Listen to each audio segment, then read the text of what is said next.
से अभ्यास प्रश्न पत्र 2025-26 को करने जा रहे हैं, जो कि हमारी DOE के द्वारा हमें प्रदान किया गया है।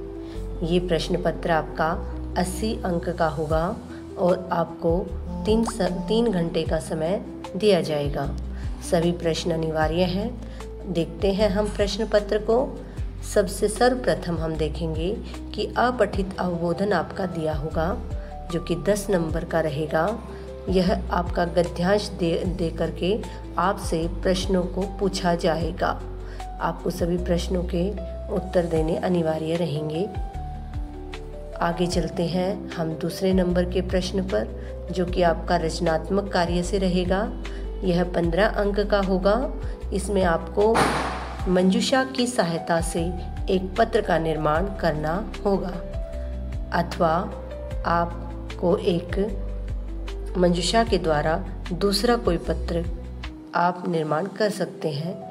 आपको जो सही लगे वह एक पत्र आपको करना होगा। तृतीय प्रश्न पर चलते हैं हम। तृतीय प्रश्न हमारा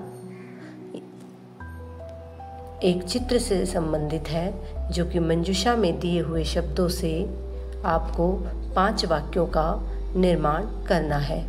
चित्र को देखेंगे और मंजूषा से लिए गए शब्दों से हम वाक्य का निर्माण करेंगे।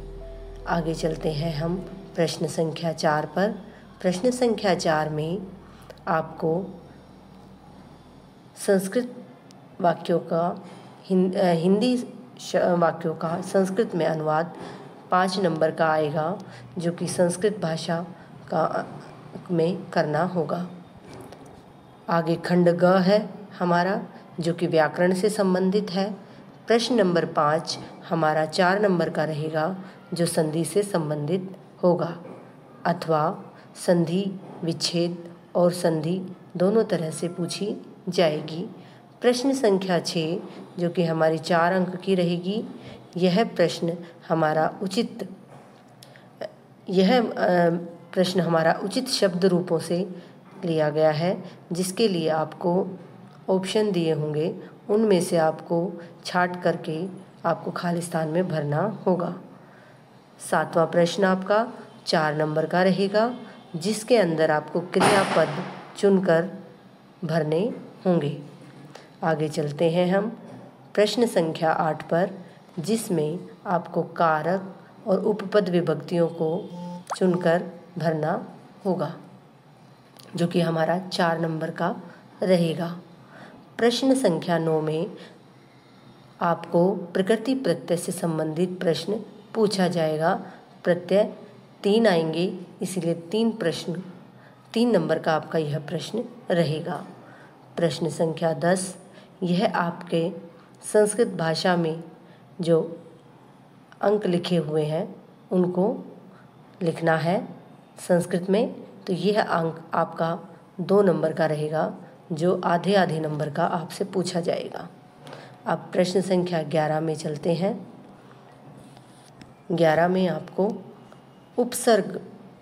उपसर्ग संयोजन और वियोजन करना होगा। यह आपका 2 नंबर का रहेगा। प्रश्न संख्या 12 हमारी 2 नंबर की रहेगी, जिसके अंदर आपको अव्यय पद चुनकर मंजूषा से लिखने होंगे। पठित अवबोधन हमारा जो है 13 नंबर पर रहेगा। प्रश्न संख्या 13 हमारा एक गद्यांश दिया होगा, जिस पर आधारित हमारे प्रश्न दिए होंगे। यह गद्यांश हमारी पाठ्य पुस्तक से ही लिया गया होगा। इन प्रश्नों को हम हल करेंगे। प्रश्न संख्या 14 में हम देखेंगे, यह 5 नंबर का रहेगा और इसके लिए हमें एक पद्यांश दिया होगा। पद्यांश अर्थात श्लोक जो है दे करके आपसे प्रश्नों के उत्तर पूछेंगे। प्रश्न संख्या 15 में आपसे एक संवाद दिया जाएगा। संवाद अर्थात आपसी बातचीत में से दिया जाएगा। उससे संबंधित आपसे प्रश्न पूछे जाएंगे, उनके उत्तर आपको देने होंगे। इस तरह से प्रश्न संख्या 16 पर आते हैं, जो कि 4 नंबर का रहेगा। इसके अंदर आप प्रश्न निर्माण करेंगे। प्रश्न निर्माण को पूर्ण करेंगे। आगे है प्रश्न संख्या 17। इसके अंदर आप श्लोक के अन्वय को पूर्ण करेंगे, जो कि आपको मंजूषा की सहायता से करना होगा, अथवा आपको मंजूषा की सहायता से ही जो है हमारे दिए गए श्लोक के भावार्थ को पूर्ण करना होगा। मंजूषा यहाँ दी गई है। मंजूषा के अंदर दिए गए शब्दों को आपको श्लोक के भावार्थ में भरना होगा। प्रश्न संख्या 18 में हमारा 4 नंबर का रहेगा, जो कि हाफ नंबर का रहेगा। इसमें हमें कथा के अंश दिए गए हैं। इन कथा के अंशों को हमें क्रम के अनुसार लगाना होगा और हमारी एक कथा पूर्ण हो जाएगी। प्रश्न संख्या 19 के अंदर हमारा 2 नंबर का प्रश्न रहेगा। यह भी हमारा हाफ नंबर का रहेगा। इसके अंदर आपको रेखांकित पद दिए गए हैं, उनके उचित अर्थ को हमें बताना होगा। आगे चलते हैं हम प्रश्न संख्या 19 के ही ख भाग के अंदर, जिसमें आपके लिखे हुए शब्दों के अर्थों को मिलान करना होगा। इस तरह से आपने अपनी 9वीं कक्षा के प्रश्न पत्र को देखा और आशा करती हूँ कि इस प्रश्न पत्र से आप आने वाली परीक्षा में अच्छे अंक प्राप्त करेंगे। अगर आपको सहायतापूर्ण वीडियो लगी है तो आप इस चैनल को सब्सक्राइब करें, लाइक करें और शेयर करें, जिससे हम आगे आपके लिए वीडियो बना पाएँ। धन्यवाद।